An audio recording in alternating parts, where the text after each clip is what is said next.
Pemandangan berkerumun tanpa jaga jarak terlihat saat vaksinasi COVID-19 yang dilakukan ratusan guru sekolah dasar di SMP Negeri 1 Banjarmasin Sabtu tadi. Protokol kesehatan berupa jaga jarak tidak lagi dipatuhi peserta yang duduk berkerumun saat menunggu penyuntikan. Padahal kegiatan ini dilaksanakan Dinas Pendidikan bersama Dinas Kesehatan.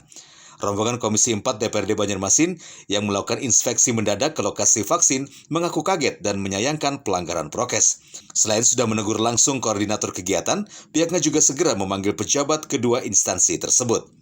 Memang terjadi kerumunan, kemudian kita juga mempertanyakan tadi ada berapa pelayanan dan ada 5 pelayanan, bahkan kalau kita menilai sih memang ruangan yang disediakan ini masih kurang. Dan kita berharap dengan adanya kerumunan seperti ini, kita berharap protokol kesehatannya tetap berjalan dan harus diawasi secara ketat.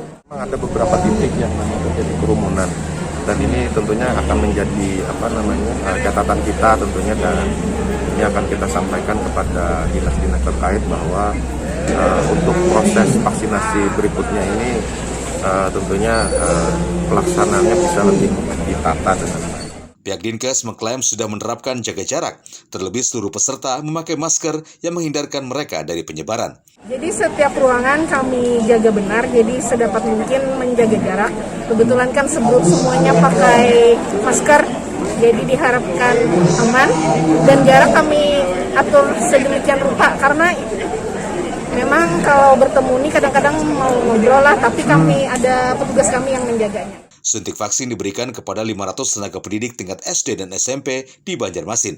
Hal itu sebagai persiapan untuk melaksanakan sekolah tatap muka khusus ujian akhir sekolah pada 22 Maret mendatang. Dari Banjarmasin, Adi Hardian, Kalsel 1net.